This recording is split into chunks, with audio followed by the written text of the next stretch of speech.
বাঁশি শোনানোর মানুষ নাই, হেইডারে শোনাস। হ শোনাবই তো, সারা রাত ধইরা শোনাইবো। একখান চাঁদও আনছি, হেই দেখ। এটা কি?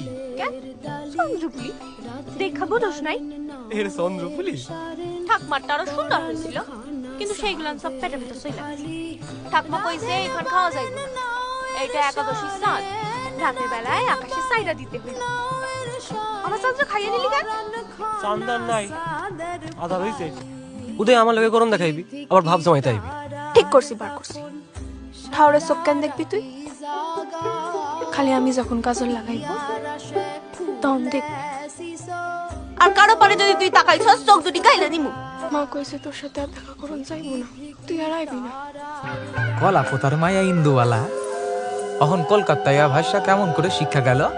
এখন কি ইচ্ছা মাছের এই চিংড়ি কস নাকি? হায় রে হায়। বাবা একটিবার সোহেদ দেখা দেখতে চাচ্ছে। এই থামো তো, এই রিফিউজি ভাষা বন্ধ কর। আচ্ছা মাঝি, তুই রান্নাটা কোথা থেকে শিখলি রে? আমার ঠাকমার থেকে। দেশে ফেরা আমার আর হবে না